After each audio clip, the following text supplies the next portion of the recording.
The world has shrunk. We are in a period of remarkable tension. Climate change and migration. Emerging technologies. Artificial intelligence. Economic opportunities. Global health. What is happening in Gaza. Ukraine and Russia. A situation in Sudan. It's a messy world. Mr. President, welcome to Chicago.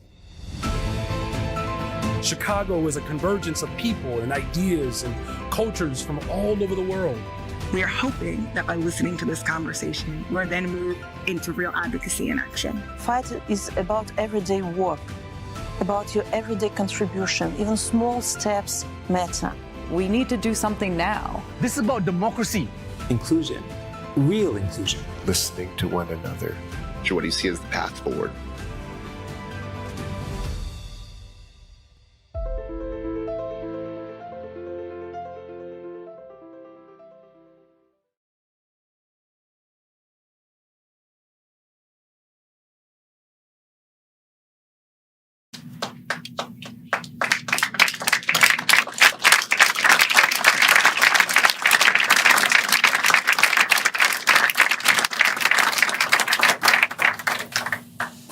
Good evening. It's wonderful to have all of you here tonight. It's a special occasion because we're welcoming Jake Sullivan for the Lester Crown lecture on U.S. foreign policy. Incredibly grateful for your willingness to join us here and for all of you to fill up the room. So I may not need any introduction, but for those who don't know, I'm Ivo Dalder, the CEO of the Chicago Council on Global Affairs, and we're so pleased that we're able to have this lecture series in honor of Lester Crown. Lester's family in 2018 provided a major gift to the Council to set up the Lester Crown Center for U.S. foreign policy, and we've benefited extraordinarily from that time. But we've benefited even more from Lester Crown himself, an extraordinary human being, a remarkable person who was, of course, was chairman, is still chairman emeritus, and still probably the most active participant in the executive committee, even at the young age of almost 100. It is something remarkable, and I'm extremely grateful personally to Lester having hired me in a fit of absent-mindedness, I'm sure, but allowed me to be here for 12 years. So it's great to be able to honor Lester in this way. But I can't think of anybody better to honor Lester in some ways than Jake Sullivan, who, of course, served as National Security Advisor, not as Secretary of State at the same time, which seems to be the way that things go now. So obviously, he did something wrong, but was National Security Advisor from day one to the last day of the Biden administration. He was a senior policy advisor to Secretary Clinton during the Clinton campaign in 2016, and deputy chief of staff. But that's an understated title. The most important person in the front office of Secretary Clinton, which is how I got to know Jake as well. Of course, he also worked for Vice President Biden as his national security advisor. Had major roles in important negotiations, including secret talks in Oman with Iran. Heard that one before, which opened up the negotiation to an actual agreement on the nuclear agreement, normalization relations with Cuba, and a whole variety of other things. He's a Yale scholar, a Rhodes Scholar, and importantly is now a faculty member at the Kennedy School at Harvard University and at the Law School of the University of New Hampshire, doing his best, and I'm looking forward to being colleagues next year at Harvard. So wonderful to have you. Thanks so much for doing this. We'll be on the record. We'll do Q&A, but we won't do it in person. We will do it through our digital version. Go to ccga.live, type in your question, vote for a question, and we'll have that discussion. But before we do that, we'll have a conversation here. Just so you know, as with everybody, the views expressed here are those expressed by the individuals and not to be taken as the views of the Chicago Council on Global Affairs. So Jake, welcome. Thank you for having me. Really, really great to have you. I was reflecting as you made the point about Rubio that there was not a day when I was National Security Advisor where I thought, I've got some extra spare time to be Secretary of State as well. So it's quite interesting to watch him occupy both roles at once. Apparently, as Secretary of State, he seemed to have a lot of extra time, so that's why he became National Security Advisor. Archivist, by the way, he's acting archivist of the National Archive. As he jokingly said the other day, Library of Congress, that's open. I can do that too. Jack of all trades, as they say. So. A lot of things we can talk about, and we will talk about China, Russia, the Middle East, Ukraine. But I really want to talk about something that is important to you before coming to the White House in the Biden administration and during your time in the White House, which is sort of how to think about American engagement and its impact on what's happening here at home. You spent time after the reflecting on the Clinton defeat in 2016, on sort of what's happening with our country, what is happening to our country's role within the world and the relationship in the world, and did a big project on foreign policy for the middle class, and is something that you brought into the administration, and that I think President Biden was very much attracted to in his own firm. So why don't we start off sort of where did this come from? What does it really mean to think about the impact of foreign policy on people's everyday life? Yeah, so, at one level, it just sounds so blindingly obvious. Of course, everything we do should be for the safety, security, and betterment of the American people, the working people of this country, middle-class families. But it struck me that the foreign policy establishment and the conversations around the Situation Room table in Washington tended to live on a different and more abstract and more strategic plane. And the question wasn't posed that frequently. What does this actually mean for people? And in my time out of government during the first Trump administration, I really saw three trends unfolding at the same time that were having a real impact on working people in this country. The first was a hollowing out of our industrial base in key sectors that we used to lead in, like semiconductors, where we'd basically offshored everything. The second was the lack of resilience in our supply chains, where during COVID, we couldn't get access to medical supplies. Frankly, we couldn't get access to toilet paper.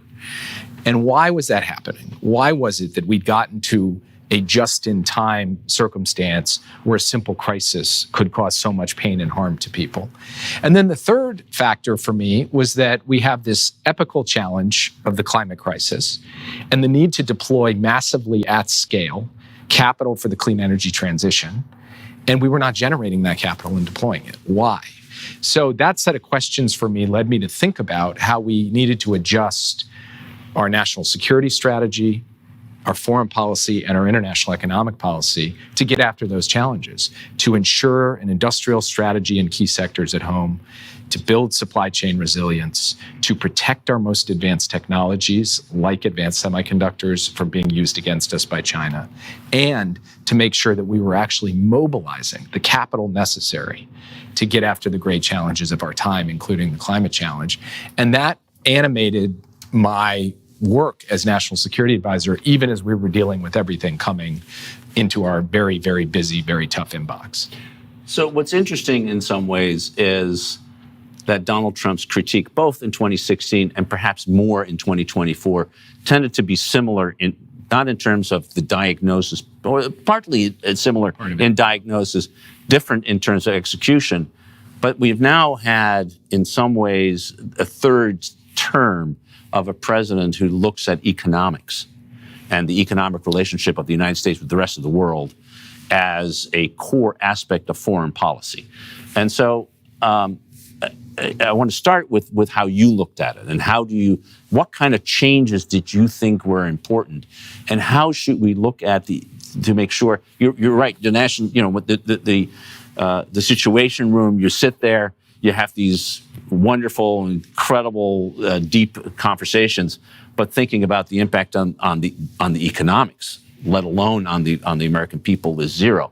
Now, you were trying to bring that in. So how did you do that?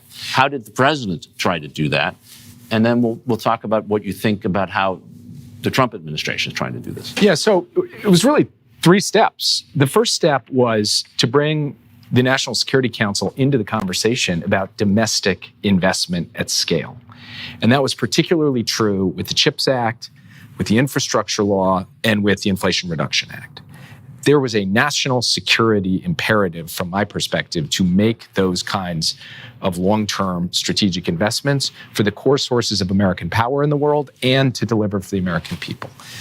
Second was, how do you do that kind of mobilization of capital and building in a coordinated way with allies and partners? And you know very well from the time that you spent with our allies and partners during the Biden years, they were a bit nervous about the Inflation Reduction Act because they thought, is this essentially a zero-sum game where the U.S. is going to attract all the investment and leave Europe high and dry or leave countries in Asia high and dry?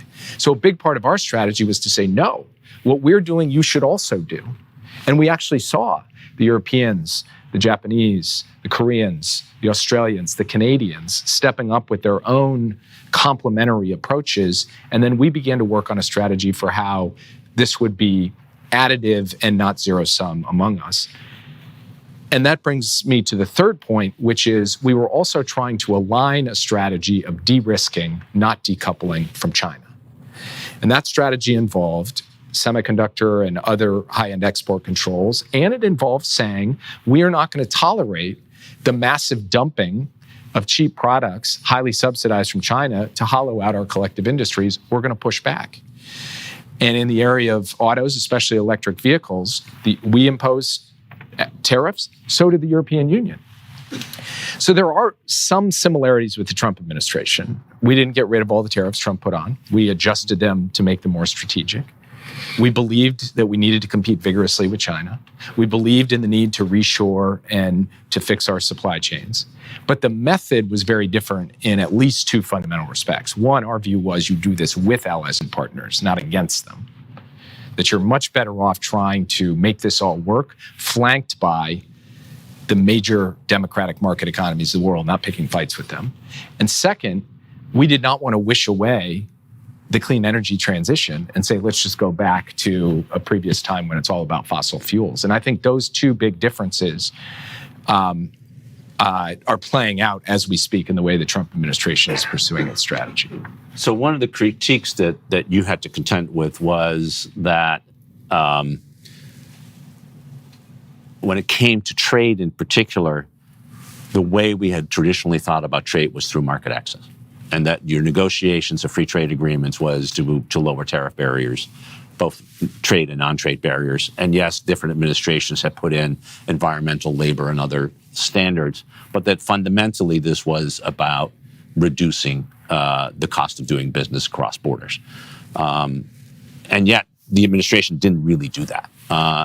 Explain why you all thought that traditional approach, the free trade areas, et cetera. We're looking at Michael Moskow, who, of course, negotiated as deputy USTR a number of those agreements. Explain why that, for the era in which we were living and are living, may not be the best way to go about it, and what we were trying to do, what you were trying to do in Well, first, I should say, in the public statements I made, including the 2 Brookings speeches that I gave on international economics, I took pains to say, one, we're not writing off the idea that market access is important and that free trade isn't an integral part of America's role in the world. And 2, across the board tariffs are basically a tax on the middle class. And that is not the right strategy. Targeted tariffs for particular purposes is one thing. This big across the board tariff strategy is a whole other thing. But the way we looked at it was the project of liberalizing, reducing tariffs over the course of decades had left the U.S. in the position where we had very low tariffs on a trade-weighted basis, a few percentage points. We were one of the most open economies in the world. So really the big next moves in trade from our perspective, the big priority wasn't, shave a little bit more points off the wall in terms of market access. It was, how do we actually diversify supply chains in key areas so that we don't face another crisis like we did in COVID? How do we think about a global technology ecosystem, especially as AI comes online, where we're working on AI security and alignment together? how do we protect sensitive technology that has serious national security implications? And critically, we have to mobilize some degree of public capital to unlock a lot of private capital. How do we align a strategy about that investment approach so that we're doing it in a way that's complementary with Europe, Asia, the G7, across the board? So that, to me, the international economic conversations we were having in the G7 or in the Indo-Pacific Economic Framework or in the US-EU talks were about those practical issues more than just a traditional trade agreement where you're lowering barriers. And I think that was the right place to put our focus. Let me let's switch to some specific issues, because I do think this conversation and the speeches that you've given and the kind of issues that you raised, I think are different than the traditional foreign policy and national security sphere. And it's important that because, and in many ways, this president is trying to have a similar conversation. Different ways of doing it, different ideas, but it is important to see that there is commonality across the board, irrespective of Democrat or Republican, that thinking about America's role today is very different than it was before. Yeah. Just one more thing before we dig into other issues, because I think it's fair to say, okay, well, what did we learn over the time of doing this? And the biggest takeaway I have right now is basically that the critique put forward in this abundance agenda by Ezra Klein and Derek Thompson, it's not a comprehensive statement on everything about the American economy, but it is a targeted critique which says there are too many obstacles to building at speed and scale in America. And I can give living testimony to that fact. So if you have a strategy of building and it's really hard to build and you're not building fast enough at speed and scale, you have to figure out a way to solve that problem. And one of the things I want to spend time on is actually the solution set to how we can follow through on being able to deliver this agenda much more rapidly and much more decisively for the American people. That's definitely a takeaway for me of the last 4 years. Yeah, and if you look at what's happened in China over the last 10, 15 years, where their ability to build at speed and build well at speed is one of the reasons we're having a competition with China, which is maybe a good change to our next topic of China itself. You personally, and I think the administration to some extent, came to power believing that the traditional way in which American foreign policy had dealt with China had failed. That the idea that if you had economic liberalization, you would have political liberalization, that China would emerge in Bob Zelik's great phrase as a responsible stakeholder in the system, that didn't work.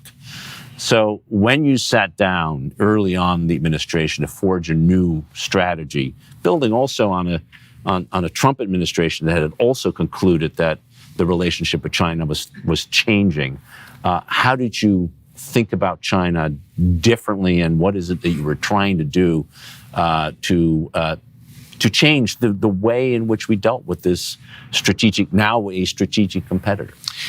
So right from the beginning, we basically had three simple premises. The first was that China had a stated strategic intention to surpass the United States as the world's leading economic, technological, diplomatic, and military power. And our view was we should not allow that to happen.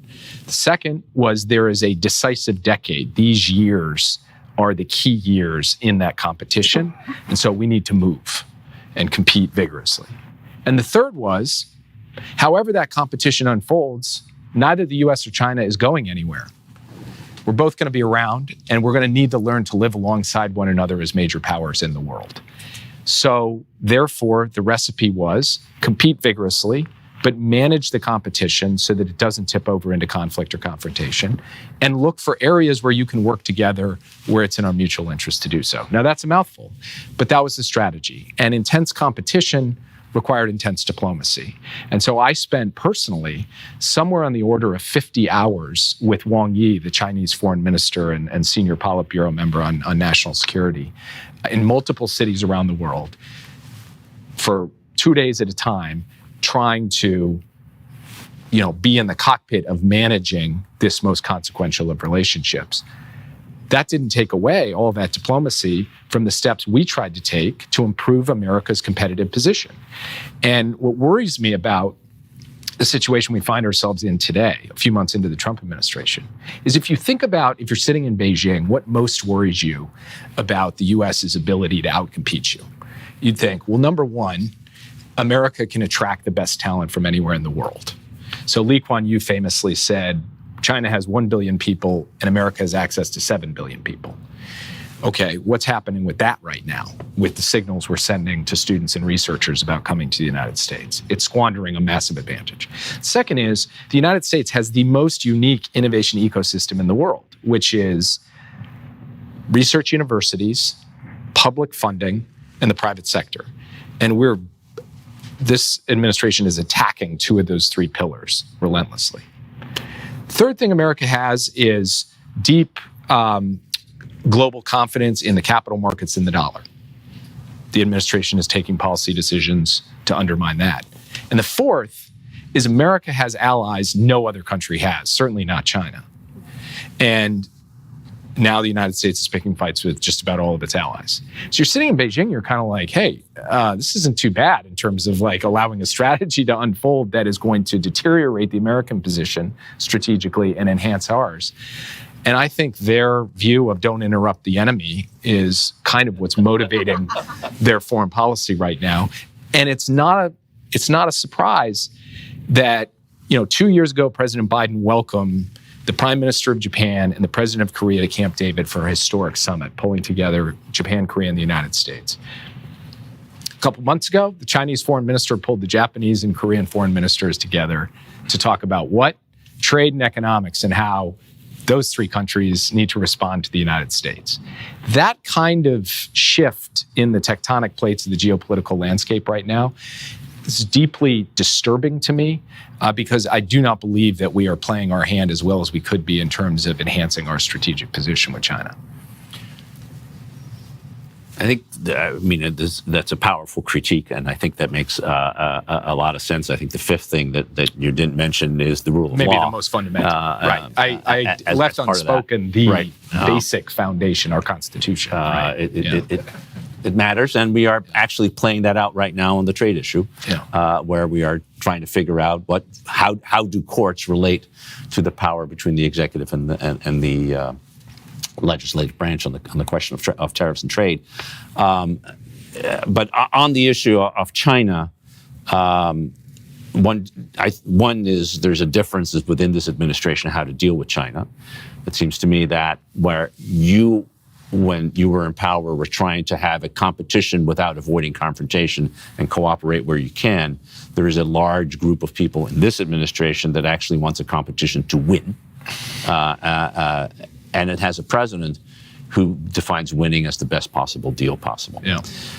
And using tariffs as a means to that end. And to some extent, you can argue that in 2020, I guess it was, or when was the Brazil G20, the deal that he made was a tariff-based deal. The big question everybody's asking is, where does Taiwan and security in East Asia fit into that? And I talk a little bit about, first of all, your conversation with Wang Yi and the administration's approach to the issue of Taiwan. But then secondly, how do you think this is starting to play out, given the aggressive nature of the Chinese military activities in the region, if we can call it that? Yeah. For multiple decades now, we've had a very strange policy on Taiwan. If you actually go look at what the One China policy is and says, it will be mind-bending to you. It's like multiple contradictions wrapped up into it. And then on top of that, you layer what we call strategic ambiguity. Normally, when someone puts the word strategic before another word, it's because they're just trying to dress it up. It's really just ambiguity, I don't know but so it's weird, it's strange. Like, why are we in this position? Yeah.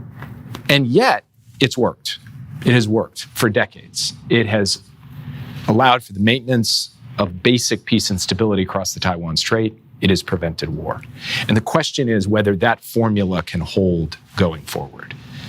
And my view is that it's incumbent on the United States to continue this strange policy, to maintain the one China policy, to maintain strategic ambiguity, to maintain the support through defense articles for Taiwan to enhance their deterrence, and to maintain diplomatic channels with China to manage this situation very carefully. And for us to be opposed to unilateral changes to the status quo from either side. So President Biden said repeatedly, we do not support Taiwan independence. He also said repeatedly, we do not support the kinds of destabilizing military activities that China is taking and the coercive economic and propaganda activities that China is undertaking, and we push back against those.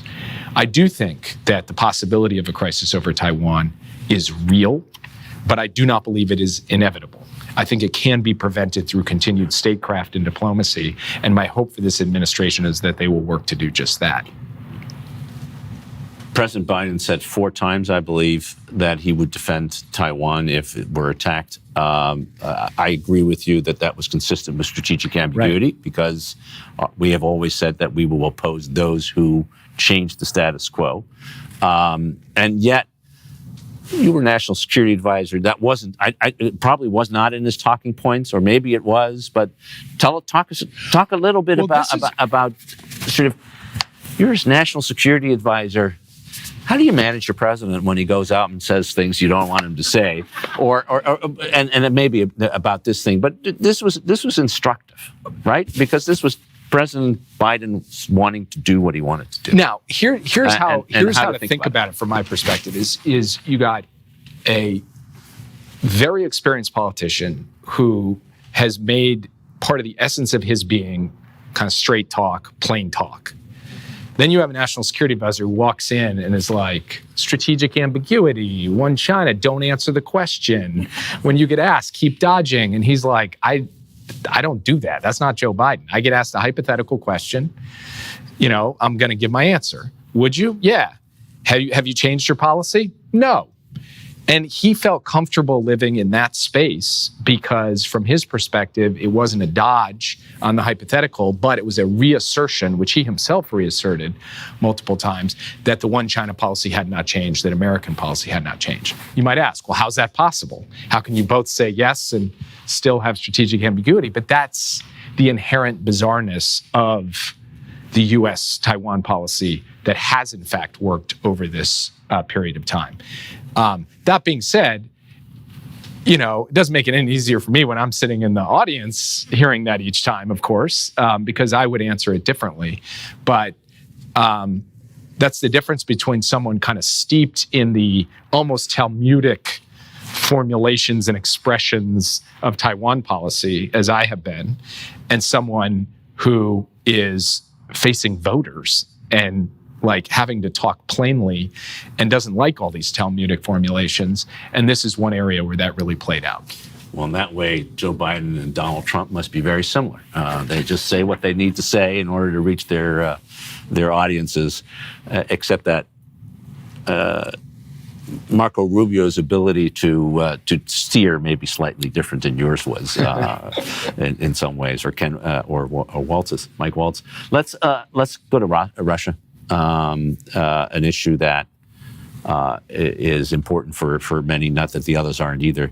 Every president since Bill Clinton, including President Biden, came to office and said, I want to change the relationship. I want to try to make it better, more stable, from our famous reset to everything else. And talk a little bit about this initial thinking that you brought that led to the summit in June of 2021. We forget there was a summit in Geneva. Lots of things have changed since then. But what was sort of the thinking behind that? How did the president and you and others in the administration think you were going to deal with Russia when you walked in on January 2021? Look, if you're just looking at a map of the world and saying, do we want to, at the same time, be in a very tense and competitive relationship with both Russia and China, you'd say, no, we'd prefer not to, okay, if we could avoid it. So for us, the question was, is it worth testing the proposition that we could inject some stability in the relationship with Russia so that we weren't going to be completely at sixes and sevens? We were conscious of the reset experience. So we didn't speak in terms of a fundamental transformation of the relationship. And we didn't talk about the hope for great progress. It was more just about stability. Could we just stabilize things sufficiently that the relationship could operate on a basic foundation? And the other thing people forget, besides the Geneva summit, is what was happening in the months and weeks leading up to the Geneva summit. A massive buildup on the border of Ukraine. So we come into office and Putin is putting tens of thousands of troops on the border, and our people are coming in to tell us this may not be a drill. So part of the motivation for the summit was actually to say, hey, wait a minute, let's see if we can de-escalate that situation and avoid conflict. Now, we all know how that story played out over time. But I think Putin had made up his mind during COVID to take Ukraine. And he started down that road in early April. And then he thought, well, let me at least go talk to Biden, have Geneva. What was clear in Geneva from that summit was, the Russian view of what the United States had to give for the purpose of stability was just way beyond anything we could give. It was essentially a rewriting of all the rules of security in Europe. And we saw that later in the year with their supposed treaties that talked about rolling back NATO and, essentially denuding the American and NATO deterrent on the continent. So it became clear to us that we were not going to be able to reach a deeply stable dynamic with Russia. And then in the months that followed, we obviously saw the determined effort on their part to build up and execute the massive land invasion of Ukraine. I guess one of the critiques of your administration's Russia policy was that, on the one hand, accurately saw that the Russians were getting ready for a big military move. The summit actually reaffirmed that the kind of goals that he had been setting himself were pretty extraordinary, and that military means to achieve those goals were likely to come forward. And yet the ability to prevent it from happening,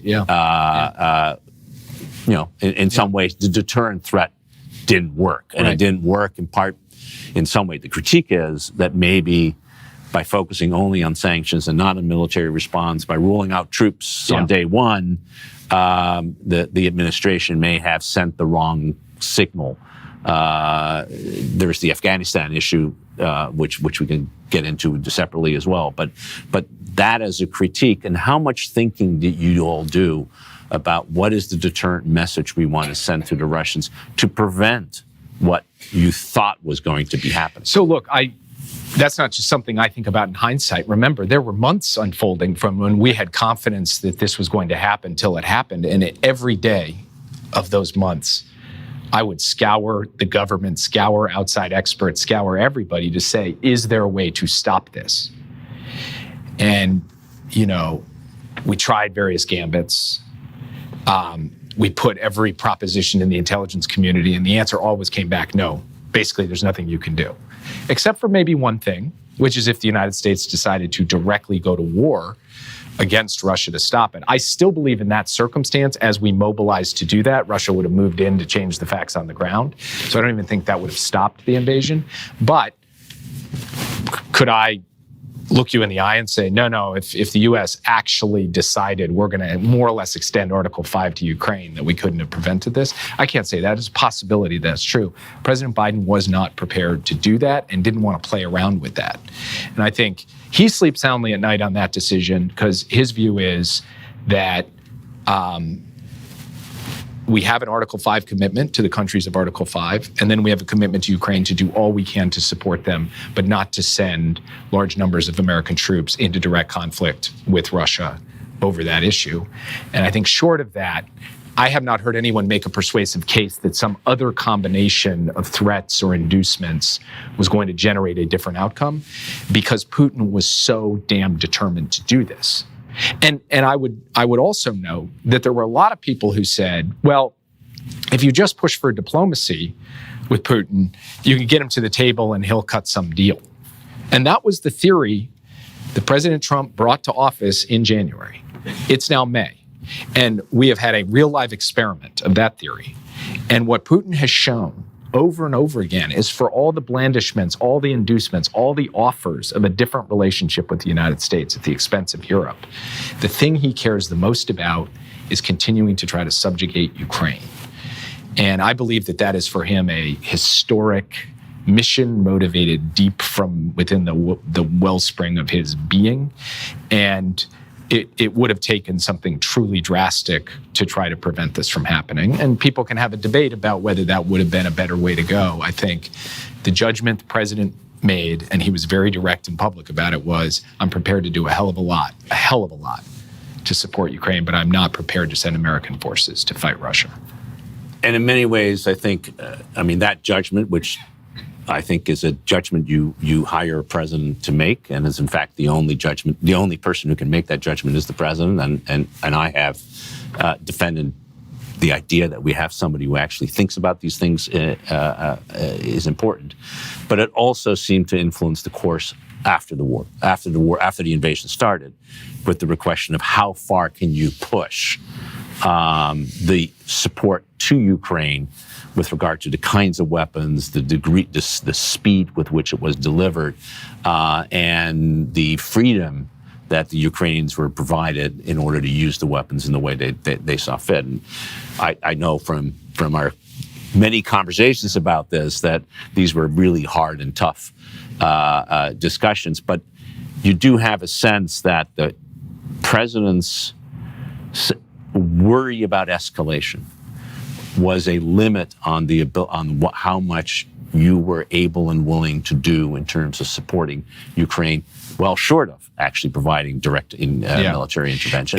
And how did that play out? And how would it change over time? It was definitely a factor. I don't deny that. I think it was such a smaller factor than the place it occupies in the current narrative over Ukraine and over the Biden administration's support to Ukraine. If you and I were sitting here in February of 2022, and I said, Ivo, over the next 2.5 years, we're going to build a global logistics tail to mobilize millions of rounds of artillery, hundreds of thousands of rounds of other forms of munitions, thousands of tanks, infantry fighting vehicles, and armored personnel carriers, all manner of sophisticated weapons system. We're going to collect them from U.S. arsenals, but also from countries on multiple continents, and we're going to flow this stuff in fast, efficiently, and get it to the front line. And I kind of painted that picture. You'd say, wow, that's way beyond what anyone sitting here today in February, March, or April of 2022 could possibly expect. This was a massive effort, unbelievably massive. And I woke up every day and held a meeting in my office of upwards of 20 people at the National Security Council who were helping coordinate across our government to do this. Don't have enough air defense interceptors? Go find them. Need cluster munitions? We're going to push through congressional opposition and deliver them. What about new technology? The United States was early in supporting Ukraine's effort to build out what is now one of the most capable parts of its arsenal, which is its drone industry. We were in on that from the start, helping them have both the funding and the capacity to build that out. So what ends up happening is all of that gets stripped away, and we bring it down to what I would say is basically 3 calls. Abrams tanks, F-16s, and ATACMS. Now, my experience on Abrams tanks was basically our military saying, these are not going to be the most useful platform in this war, in this fight. That was a military judgment reached by the experts, and they basically said, for that reason, we don't want to give them. That was not really an escalation issue. Right. Now, we could debate in the end whether more Abrams would make a big difference. I have my doubts. In any event, the system that the Ukrainians have really relied upon most for maneuverability on the battlefield is the Bradley, and we have emptied our stocks of the particular type of Bradley that we have been sending to them. The second is F-16s. The president made the judgment in May of 2023, more than 2 years ago. Yes, transfer F-16s. We will support the training of pilots. We'll support the logistics. We'll make sure this works. More than 2 years later, there's a very small number of F-16s in Ukraine that are operational. It's not because we're not supplying them or allowing their supply. It's because it's very hard to build an Air Force with a new platform from scratch. And so the idea that if 6 months earlier we had done that, we'd be in a different place today, I also just don't think is borne out by the evidence. So that leaves ATACMS. Here you're talking about a missile, a capable missile, but really in the hundreds of these things over a 1,800-mile front, a massive war where just the sheer amount of ordnance being sent. I think we have overweighted the idea that ATACMS were a silver bullet in this fight. And that when the president did authorize them, they have been used. They have had some operational effect. That's good.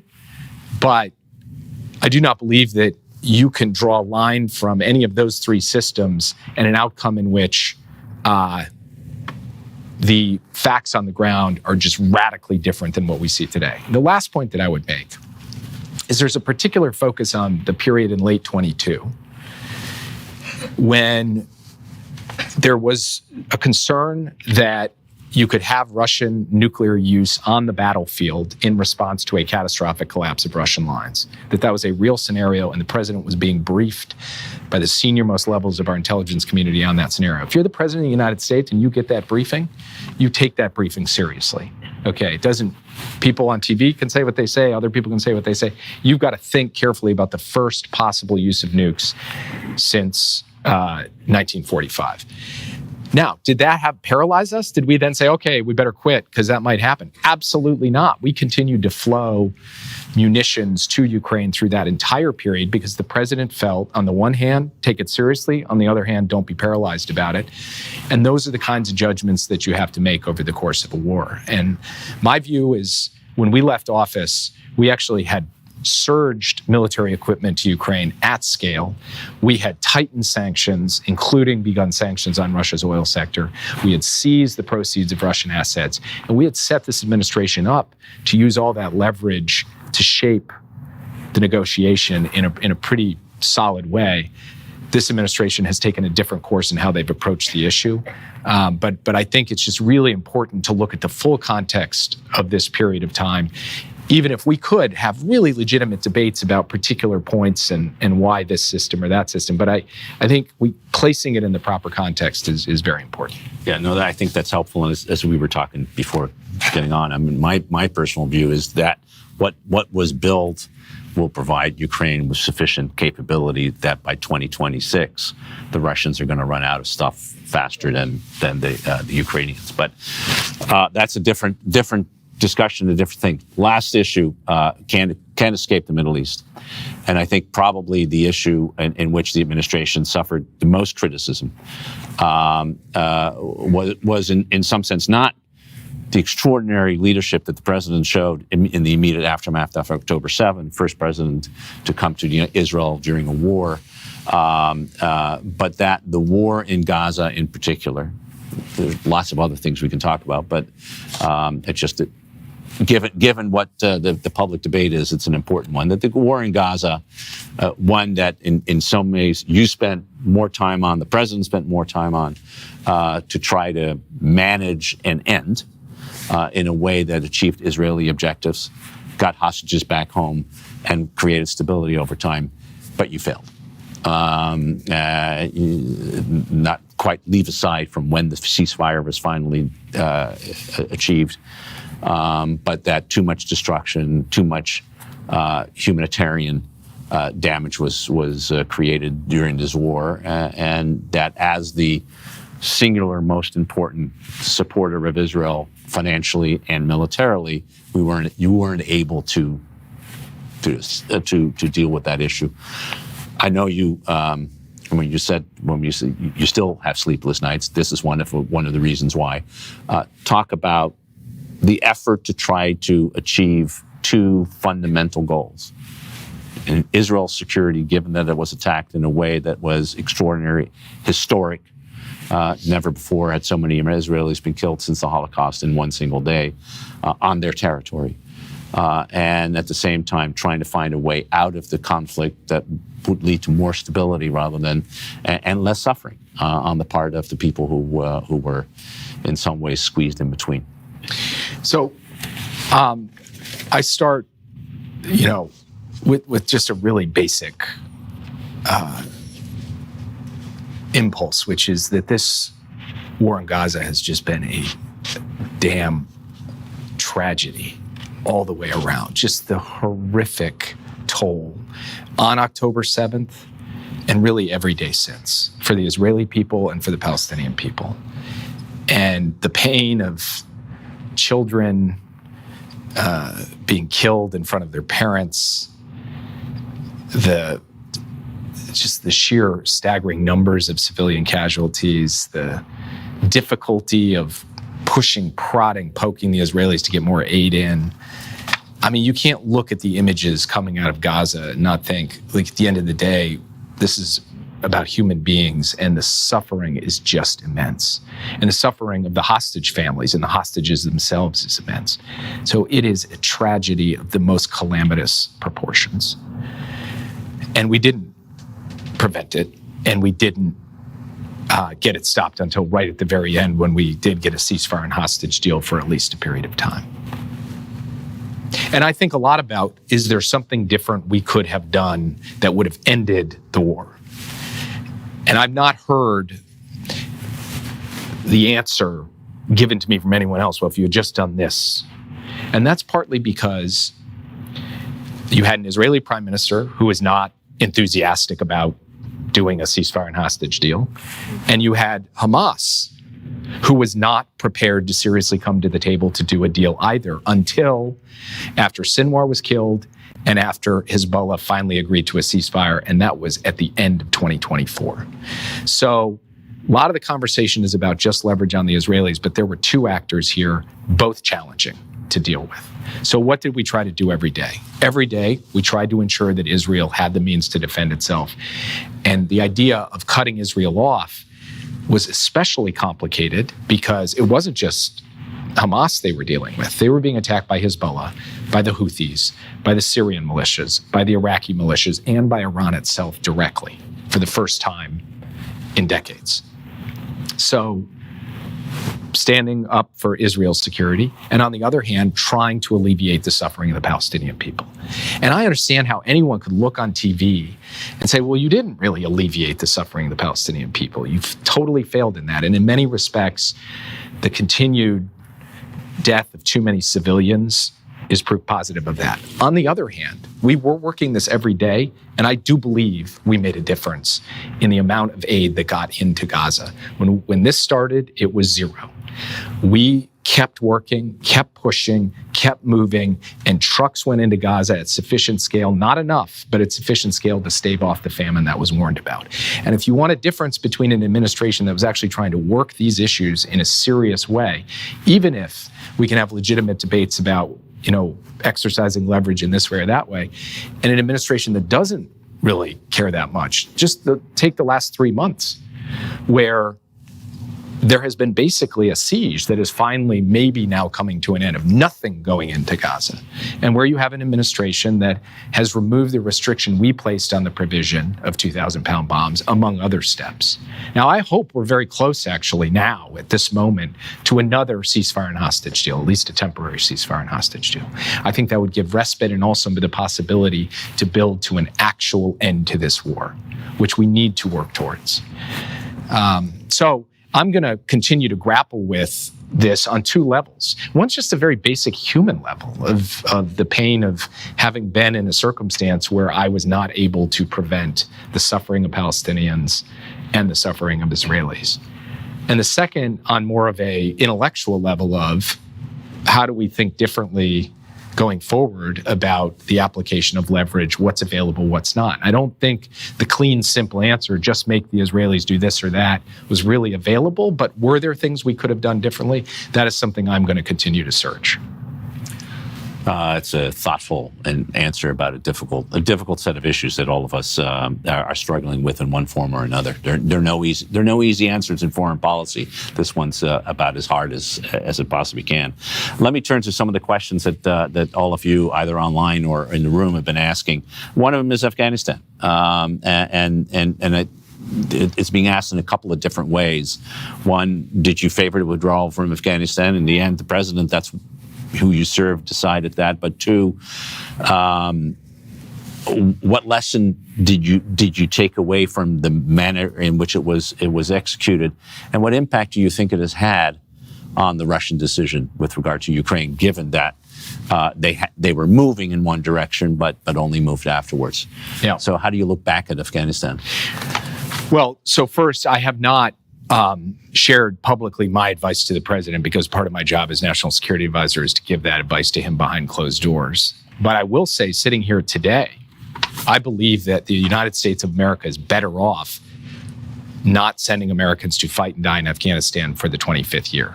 If we were still in Afghanistan today, I think the United States would be in a materially worse and more vulnerable position than the position we are currently in. So I think history will judge the strategic decision to finally end that war, which multiple presidents looked at and thought it's too hard to end it. President Biden did it, ended it. That was the right decision.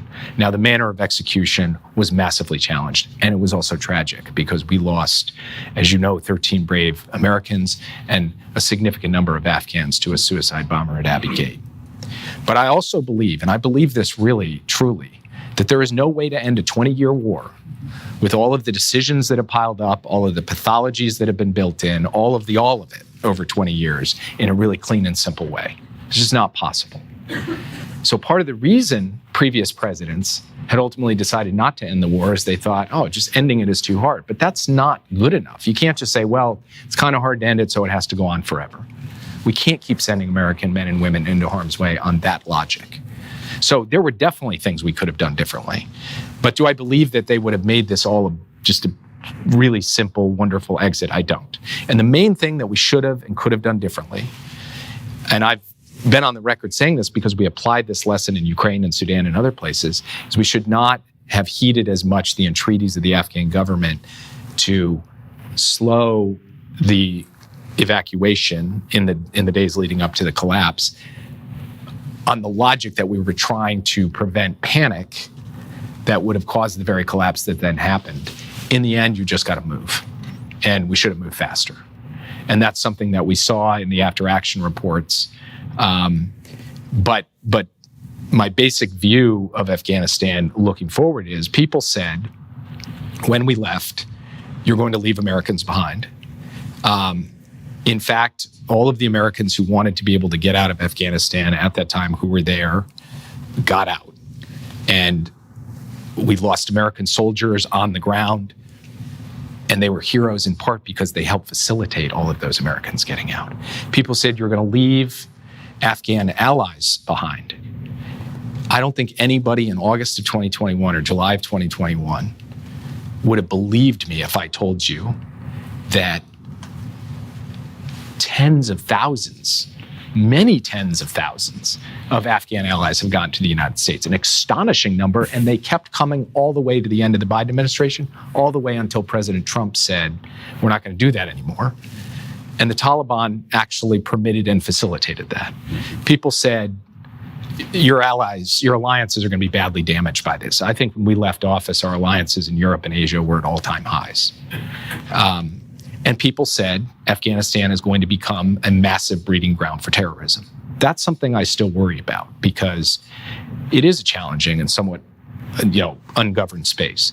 But we have not seen the kind of explosion of terrorism out of Afghanistan yet. We have to keep watching it 4 years later. And there's lots of challenges from terrorism in lots of other places where we're not fighting big wars. And we were able to conduct an operation from over the horizon to take out Ayman al-Zawahiri, the number 2 in al-Qaeda, the ultimate al-Qaeda emir after Osama bin Laden.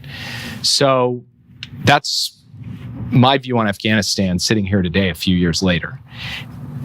Did Putin invade Ukraine because of Afghanistan? I am extremely dubious of that argument, both because of the timeline I just laid out and because if you look at his statements in July, which is really where he laid the intellectual predicate for it, that predated the drawdown. And then we had rock solid evidence this was happening and happening soon, not long after the withdrawal. The idea he sees the withdrawal and then spins up a whole invasion to go in, just the timeline doesn't even remotely match up. So I've not seen a credible case laid out by anybody who's actually looked at the evidence that these two issues were linked. I think Putin was on a track to do this essentially coming out of his COVID isolation. No, I agree with that for sure. Very good question here is on what foreign policy issue are we not paying enough attention to? Today, and looking back in the 4 years you were there, what's the issue that you wished you had spent more time on? Well, I spent a lot of time on it. Probably wish I had even spent more because it's so dramatic and world-changing, and that's artificial intelligence. And I don't think we're talking enough about it. I don't think Congress is doing enough about it. I don't think the administration is as focused on the actual policy response that is required for this transformative technology. And we can have a debate about whether that transformation is coming in 2 years or 10 years, but it's coming. And even if it's 10 years, that's not very far away from right now. And here we're talking about risk, significant risk. We're talking about changing nature of warfare. We're talking about access to very lethal and powerful technologies in the hands of people who would do us harm. We're also talking about opportunity and how you harness that opportunity most effectively to make AI work for us and not against us. And the economic consequences of this are going to be quite dramatic. And I predict that the 2028 presidential election, that this issue is going to be front and center in a way it has not been before in a national debate about what exactly we are going to do in terms of responding to a technology that is going to touch people's lives in really fundamental ways. And in all of those ways, there is a national security nexus. So one of the things that I'm putting time into in my new life at Harvard is, to educate myself even more than I did in government.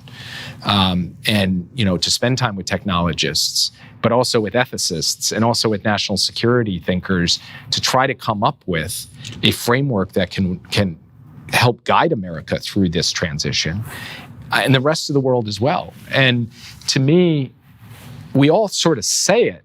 It's like there are those issues that always come up in the what should we be thinking about, and we name it, and it's not like doesn't come up till then. And I feel like AI needs to make the leap from the back half of the conversation to the front half because it's become so immediate, the need for us not to lag the policy to the technology the way that I feel we have over the last few years. Well, it'd be interesting to hear that we're learning from AI conversation and the fact that we are behind the technology, that we're trying to do that on quantum and to get ahead of it. So the council, together with others here in Chicago, will have a major conference on the policy implication of quantum in the hope that we are ahead of it. We were wrong on social, we were behind in social media, we were behind in AI. Let's on quantum at least not be behind it. Final question, best question of all that I think is important is from I assume a young professional who's asking for advice for a young professional with relevant experience in foreign policy who wants to change America's role in the world, who wants to be part of changing it. What advice would you have for that person and so many else online? How did you think about your own role, about changing the future? And what advice do you give, given where we are today, to young people? I think we're in an amazing moment where the possibility of just thinking fundamentally differently about a lot of issues because of the confluence of technology, climate, economics, and frankly, the current president, for the next Democratic administration, whenever it comes, to have a different theory of America's role in the world and of how we practice our foreign policy most effectively. And so my first piece of advice would be lean into that. Don't feel constrained or bound by old orthodoxies. Push the envelope. Second major piece of advice would be whatever job you choose to take next, or if you're in a job you're happy with, but you want to be thinking about, okay, how do I get deeper into the foreign policy conversation? focus on mentors. Find mentors, people who you can learn from and who can be your champion. And the thing that mattered the most for me in my life is when I chose jobs all along, my number one criteria was who will I be working for, even if the job itself isn't quite what I want to do, because that person is going to have a big impact on me. And then they're going to turn around and help me be able to advance in what I want to do. And in this case, it would help you advance in being able to have a material contribution to changing American foreign policy. I think, young people too frequently look at a whole lot of different variables when they look at professional opportunities and don't weight heavily enough the mentor piece of it. And for me, that is the single most consequential thing that you can choose to do, especially when you're, relatively early on in your career. Well, Jake Sullivan, you chose your mentors well, and they were really, really lucky to have somebody like you on your staff. We were lucky to have you here today. Really a fantastic conversation, insightful, as I knew it would be, and honest. Which is, I think, what we want, not only in the Chicago Council on Global Affairs. We don't have enough of that in our own politics these days. So if only for that, I want to thank you for a really terrific conversation. Thank you. Thank you. Appreciate it.